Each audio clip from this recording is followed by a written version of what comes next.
I sat in my car for 45 minutes because I couldn't tell if I'd already gone inside.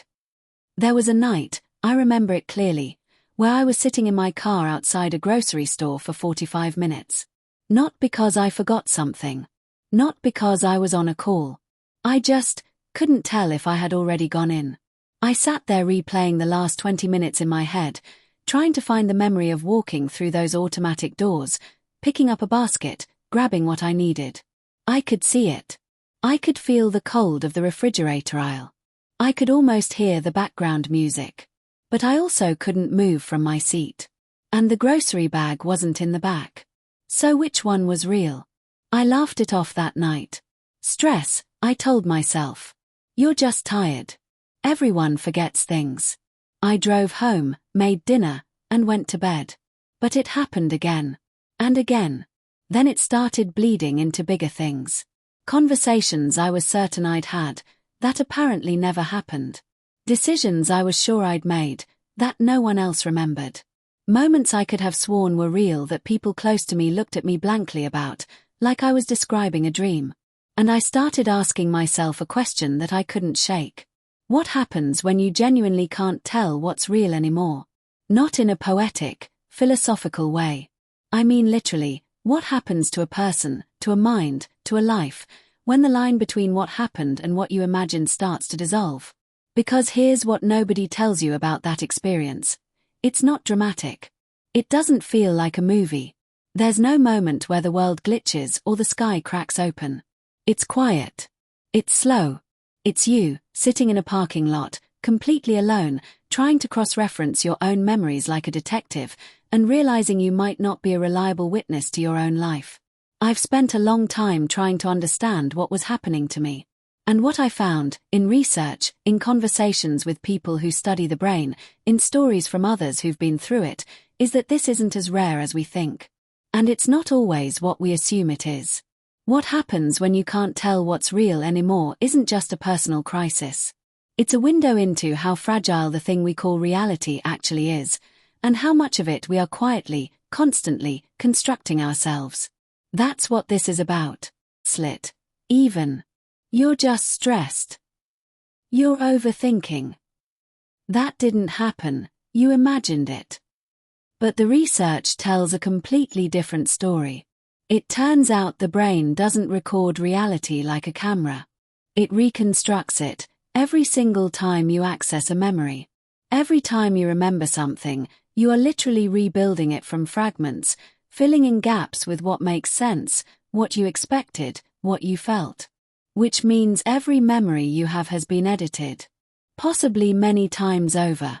And under the right conditions, chronic stress, sleep deprivation, emotional trauma, certain medications, even prolonged social isolation, that reconstruction process can start to break down in ways that feel profoundly disorienting. This isn't fringe science. This is mainstream cognitive psychology. Elizabeth Loftus, one of the most cited researchers in the world, has spent decades proving that human memory is not a recording. It's a story we tell ourselves. And stories can be rewritten. Studies on depersonalization show that somewhere between 1 and 2% of the general population experiences it chronically, and far more experience it at least once in their lifetime. That's millions of people walking around feeling like they're watching their own life through a foggy screen, wondering if what they're experiencing is real, and saying nothing about it because they don't have the language or they're afraid of what it might mean. I was one of those people. And if you're watching this, there's a chance you are too. Or someone you love is. So what I want to do in this video is walk you through what's actually happening, step by step, when the brain loses its grip on what's real. What triggers it? What it feels like from the inside. What the research says. And what, if anything, you can do about it. Because you deserve a real answer. Not a dismissal. Not a diagnosis. A real answer. Let's get into it. So what actually happens when you can't tell what's real anymore? Not metaphorically. Mechanically. Step by step, inside the brain, inside the body, inside your life. Here's how it unfolds. Step 1. The brain stops trusting its own signal. Your brain is constantly doing something called reality monitoring, a background process that tags experiences as either this happened externally or I generated this internally. It's how you know the difference between a dream and a memory, between something you imagined and something you lived. But this system runs on resources: attention, sleep, emotional stability. When those resources are depleted, through stress, trauma, exhaustion, the tagging process gets sloppy. Experiences that should be clearly labeled start coming back without labels at all. That's when the confusion begins. Step 2. Memory starts filling in the wrong blanks. Here's what makes it worse. When a memory is unclear, your brain doesn't leave it blank. It fills the gap, automatically, unconsciously, with what's most plausible. What fits the pattern? What you expected to happen. This is called confabulation. And it's not lying. It's not a delusion. It's your brain doing exactly what it was built to do, except now it's doing it with corrupted source material. The result? Memories that feel completely real, completely vivid, that never actually happened the way you remember them. Step 3. The body sends conflicting reports. This is where it gets physical. When your brain's reality monitoring breaks down, your nervous system often follows. You might feel depersonalized, like you're watching yourself from outside your body, or derealized, like the world around you looks slightly fake, slightly off, like a set that isn't quite convincing. These aren't symptoms of madness. They are protective responses. Your brain, overwhelmed and uncertain, creates distance between you and an experience it can't fully process. Step 4. You start auditing everything. Now the real damage sets in.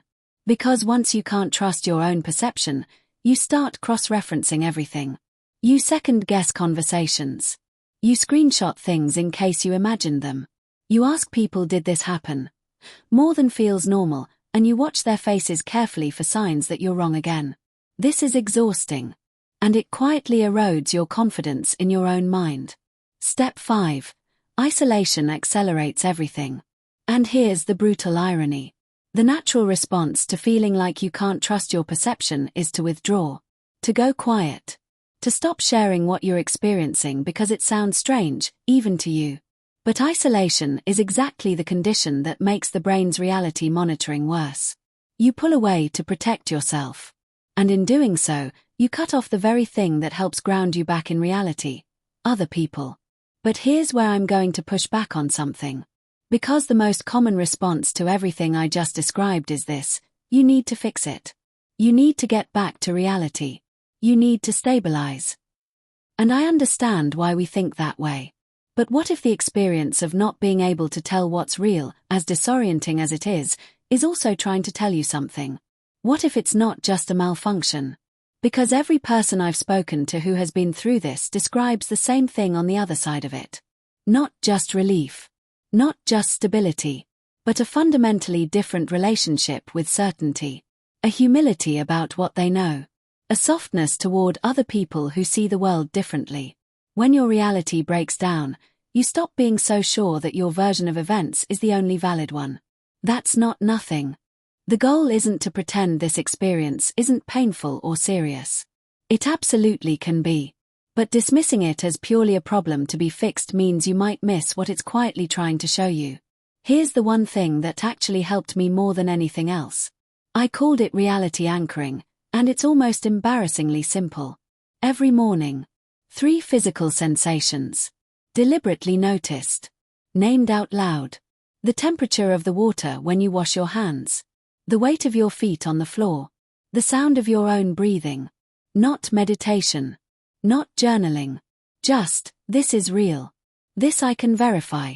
You're not fixing your brain. You're giving it a reference point. A place to return to. That's enough to start. If any part of this video felt like it was describing your life, you're not alone. And you're not broken. Drop a comment below. Even just the word *real. I read every single one. If this helped you, share it with someone who needs it. You probably already know who that person is. And if you want to go deeper on how the mind constructs reality, subscribe. Because that's exactly where we're going next. This conversation is just getting started. And I'm glad you're in it.